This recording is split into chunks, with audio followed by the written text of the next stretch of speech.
Isang mapagpalang araw nga po sa ating lahat. Ako nga po pala ulit si Charles Redoque and this is our 365 Daily Devotion.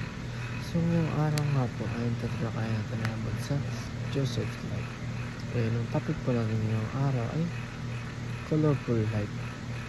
So ating mapag-aaral ngayong araw ay matagpuan sa Genesis chapter 37.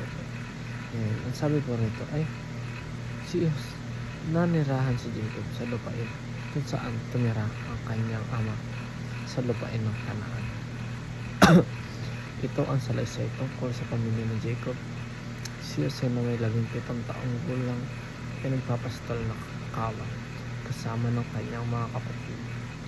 Siya ay kasama ng mga anak ni Bilha at Silpa na mga asawa ng kanyang ama at ibinalita ni Jose sa kanilang ama ang kasamaan nila. Minahal ni Israel si Jose nang higit kaysa lahat ang iyang anak sapagkat siya ang anak ng kanyang katandaan at siya ay gumawa ng isang mahabang damit na kanyang suot. So, ang unang katuroan po natin ngayong araw ay life under God is a beautiful life. So, ang buhay raw natin na under tayo sa ating Panginoon ay magkakaroon tayo ng isang beautiful o isang masaganang pamumuhay.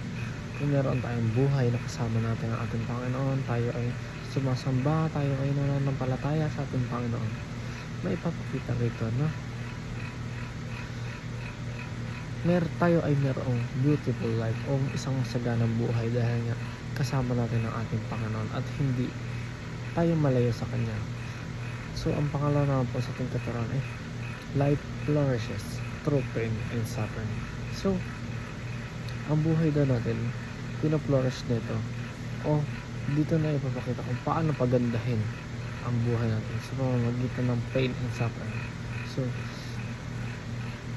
sa pamamagitan ng pain and suffering, kung paano nga ba ito dumaan sa ating buhay, kung paano nga ba tayo magkaroon ng pain, paano nga ba tayo mag-suffer sa ating buhay, ay dito nga magkakaroon ng isang matinding challenges ang ating buhay at dito natin maipapakita na talagang mapapasunod tayo at maniniwala tayo sa ating Panginoon dahil nga sa Kanya tayo lalapit sa tuwing tayo ay mayroong pain and suffering na nangyayari sa ating buhay.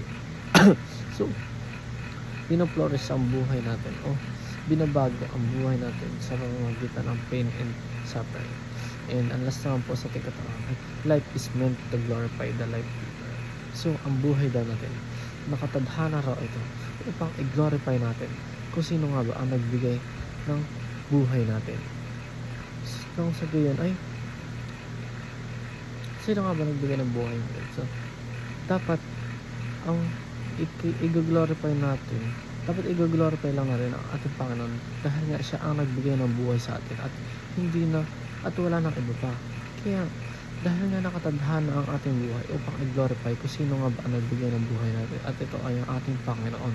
So, gawin natin ito dahil nga ito ang ito ang tinadhana para sa buhay natin at hindi para sa sarili natin. And yun lang po, dito na po ako tatapos. Thank you.